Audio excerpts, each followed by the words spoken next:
What if the most documented murder in hip-hop history contains evidence that challenges everything the public believes about that fatal night in Las Vegas? Official reports reveal details so contradictory and witnesses so unreliable that the case file reads more like a deliberately constructed puzzle than a criminal investigation. But before we start, subscribe to follow our investigations into darkness. It was September 7th, 1996, just after 11 at night when two vehicles approached the intersection of Flamingo Road and Koval Lane in Las Vegas, Nevada. The desert city's neon glow cast long shadows across the asphalt as a white Cadillac pulled alongside a black BMW carrying 25-year-old rapper Tupac Shakur and Death Row Records executive Marion Knight. The BMW had been traveling eastbound on Flamingo Road when it stopped at the red light. Surveillance footage from nearby casinos captured the vehicle's path through the city, but strangely, the cameras that should have recorded the intersection itself experienced simultaneous technical malfunctions at precisely 11:15 p.m. According to the official police report, 4 shots were fired from the Cadillac's passenger side. 2 bullets struck Shakur in the chest, one pierced his right lung, and another shattered his pelvis. Knight sustained only minor injuries from bullet fragments, despite sitting directly beside the primary target. The first responding officers arrived within minutes, but their initial reports contained disturbing inconsistencies. Officer Kevin Manning documented finding 13 shell casings at the scene, yet the ballistics report, filed 3 days later, referenced only 4 bullets. 9 casings simply vanished from the evidence chain, without explanation. Witness statements gathered that night present an even more puzzling picture. Casino security guard James Richardson reported seeing the white Cadillac circle the intersection 3 times before the shooting, as if the occupants were searching for something specific.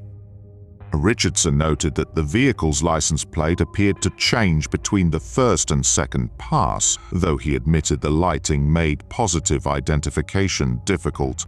More disturbing was the testimony of hotel valet Marcus Thompson, who claimed to have seen 2 additional vehicles following the BMW throughout the evening. Thompson described a dark sedan and a motorcycle that maintained precise distances behind Shakur's car, never closing the gap but never falling behind. Neither vehicle appeared in any other witness accounts or surveillance footage. The shooting itself lasted less than 30 seconds, but the aftermath revealed details that defied logical explanation.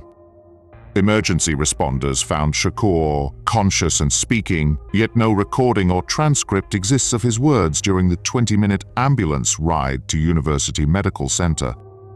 Paramedic Sarah Chen later told investigators that Shakur repeatedly mentioned the numbers and asked about the message, though she could provide no context for these statements.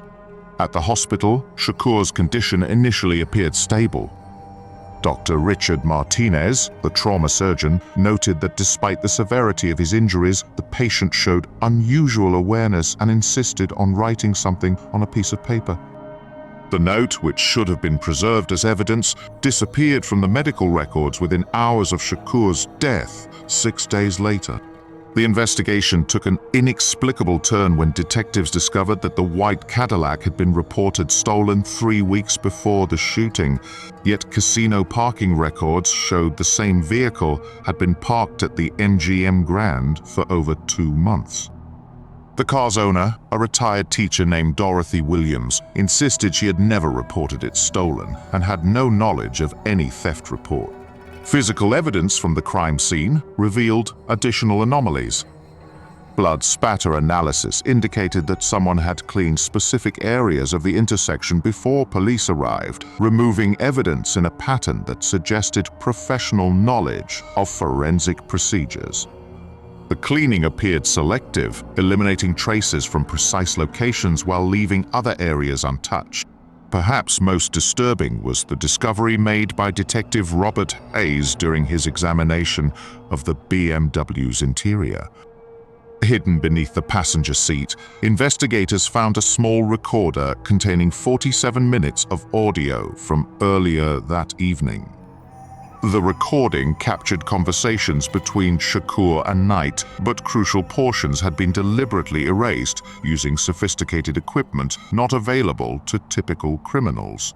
The surviving audio fragments contained references to the meeting and the documents, suggesting Shakur had been involved in activities beyond his music career. In one clear segment, Knight's voice can be heard saying, "They know about the photographs," to which Shakur responds, "The truth has to come out eventually." Laboratory analysis of the recording revealed that the erasures had been performed using military-grade electronic warfare equipment. The FBI's technical division concluded that only government agencies or highly specialized private contractors possess the technology necessary to create such precise audio gaps. 3 weeks after the shooting, casino employee Linda Martinez came forward with information that further complicated the investigation. Martinez claimed that on the night of September 7th, she had received a phone call at work warning her to avoid the Flamingo Road area after 11 p.m. The caller, who identified himself only as a friend, provided specific details about the intersection where the shooting later occurred.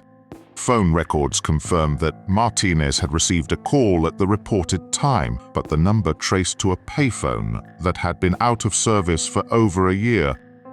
Nevada Bell's technical department could provide no explanation for how a call could originate from disconnected equipment. The investigation's most baffling discovery came from security footage at a gas station 2 miles from the shooting. At exactly 11:30 p.m., cameras captured Shakur's BMW pulling into the station, despite the fact that the vehicle should have been en route to the hospital with its critically wounded passenger. The footage showed 2 figures pumping gas, but their faces remained obscured by shadows that seemed to move independently of any light source. When investigators arrived at the gas station, they found the attendant, Miguel Santos, in a state of confusion. Santos insisted that no BMW had visited the station that night, yet the security footage clearly showed the transaction. More puzzling was the receipt found in the station's records, showing a purchase made using a credit card belonging to Tupac Shakur 30 minutes after he had been shot. The credit card company's fraud investigation revealed that the card had been used for purchases in 3 different states simultaneously on the night of September 7th.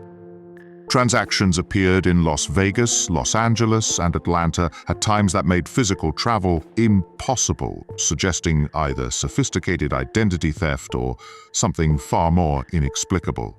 As the investigation expanded, detectives uncovered a pattern of similar anomalies surrounding other high-profile deaths in the hip-hop community. Each case contained evidence of impossible timelines, vanishing witnesses, and technology that seemed decades ahead of its time.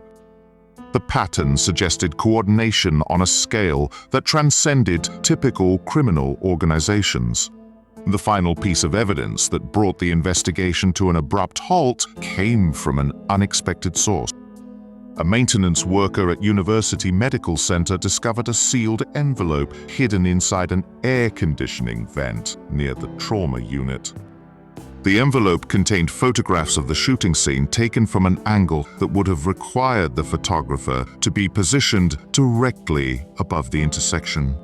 The photographs showed details invisible to ground-level witnesses, including license plates of vehicles that had left the scene before police arrived, and faces of individuals who had never been identified.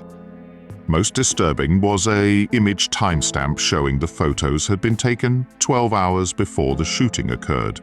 Federal agents confiscated the photographs within hours of their discovery, and the maintenance worker who found them was transferred to a facility in another state. The hospital's administration claimed no knowledge of the transfer, and employment records showed the worker had never existed. What do you think really happened during those missing minutes between the shooting and the hospital arrival? share your thoughts in the comments below and subscribe for more cases that challenge everything we think we know about documented history.